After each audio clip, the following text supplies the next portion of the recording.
Bienvenue dans cette capsule sexo. Je suis le docteur Yves Psalti, sexologue clinicien et thérapeute de couple. Aujourd'hui, je vais vous parler d'un sujet un peu difficile, c'est l'hygiène dans le couple. Prenons le couple Antoine et Antoinette.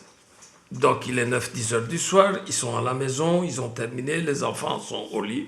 Je ne sais pas, qu'est-ce qui se passe? D'un coup, Antoinette pousse l'Antoine sur le mur, elle lui dégrafe sa chemise, crac, crac, elle déchire, la ceinture, elle ouvre, la braquette, elle ouvre, et tac, à ce moment-là, elle enlève la culotte aussi, juste où sa bouche s'approche de la quéquette.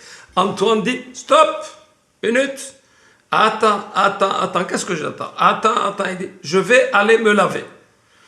Donc, il va à la salle de bain, faire ses ablutions, ça dure 2 ou 3 minutes, il vient, Antoinette n'a plus envie de le sucer. Son envie est partie. Erreur. Trouvez où est l'erreur. L'erreur, c'est quand est-ce que vous vous lavez. Quand je demande aux gens, tiens, quand vous êtes à la maison, vous vous lavez? Oui. Quand est-ce que vous vous lavez? Le matin. Je dis, le matin, vous vous lavez? Pourquoi vous vous lavez le matin? Et pour aller propre au boulot. C'est pas au boulot que vous devez être propre, hein? C'est à la maison. Parce que si l'un ou l'autre, à un moment donné de la journée, veut faire une pipe ou un cuni, on est toujours prêt à subir la pipe et le cuni. Donc, c'est quand vous venez à la maison, essayez à ce moment-là de vous laver, comme ça vous êtes prêt pour le cuni. Ou bien, la fellation. Il faut tout expliquer aux gens. Hein. C'est dommage, mais c'est comme ça.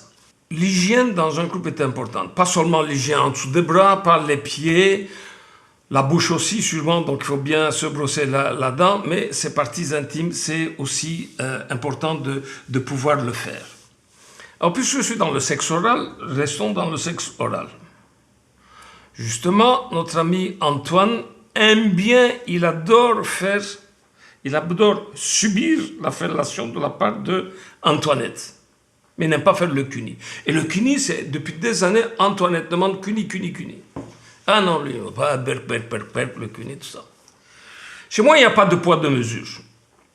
Donc, je vais essayer de régler ce problème-là. Donc, quand ils vont être tous les deux ensemble, je vais demander à Antoinette, lui, il aime bien la fellation? Oh oui, il adore la fellation. Et il vous fait un cuni? Non, il ne me fait pas de cuni, et ça fait des années que je demande qu'il me fasse un cuni. Je vous donne la solution, Antoinette. Un cuni égale une fellation.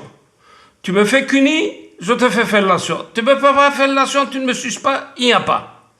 Il n'y a pas de fellation. Je vous assure, le soir, il rentre à la maison, la première chose qu'il va faire, c'est un cuni, hein, pour juste avoir sa fellation. Donc, un bon chantage au bon moment, ça marche très très bien en sexualité, surtout dans les consultations en sexologie, bien évidemment. En fait, pour qu'une femme fasse une fellation à un homme, est-ce qu'elle doit absolument l'aimer? Bien, une femme, pour faire l'amour à un homme, est-ce qu'elle doit absolument l'aimer? Ça, c'est le mythe, hein. On va voir si ce mythe-là tient debout la semaine prochaine. Ciao, bye bye. Alors, vous avez aimé ma capsule sexo? N'oubliez pas de liker ici en dessous. Mettez aussi un commentaire. Dites-moi aussi ce que vous aimeriez qu'on traite comme sujet pour la prochaine fois, pour les prochaines fois. N'oubliez pas de vous abonner. Allez, ciao, à la semaine prochaine.